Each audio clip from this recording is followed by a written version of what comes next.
No, I just wonder whether or not there is a bigger issue at play here. Tom Morris joins us with some news. Tom? Yeah, well, hello to you, Jared and guys. Well, I can tell you tonight that GWS has a major selection dilemma ahead of themselves this weekend against Brisbane. And it concerns their captain, who signed a 7-year deal late last year, Stephen Coniglio. Jared, he's under the pump to keep his spot in the team. In fact, he's fighting for his spot in the team this weekend. They need to find a way to get Tim Taranto back in the team. He played a scratch match on the weekend, played really well. He's had a shoulder reconstruction, and they aren't dropping Callan Ward. And I'm told very reliably there are senior figures at GWS who have already had discussions about the potential to drop Stephen Coniglio ahead of round 7. They're 3-3, and even if he does survive this weekend, he's absolutely under the pump if he doesn't perform. I can tell you that Leon Cameron is grappling with it already. It's early in the week. There's a bit to play out. But if he doesn't perform this week and they lose, you can expect that he'll be under the pump and maybe even dropped next week. This is absolutely in play.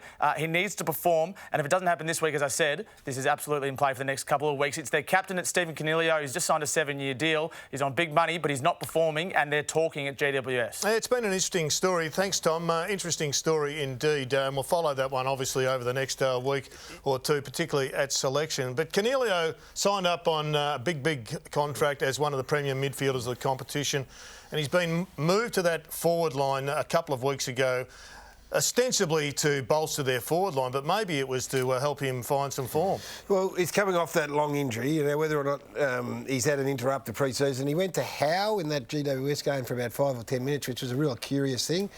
I'm a massive Coniglio fan. That would surprise me. But, I mean, you look at Port Adelaide, who are the benchmark at the moment. They dropped Tommy Rockcliffe. He hadn't been going any better than Tom Rockcliffe. Rockcliffe gets dropped. He was better against Hawthorn and Collingwood. He was better.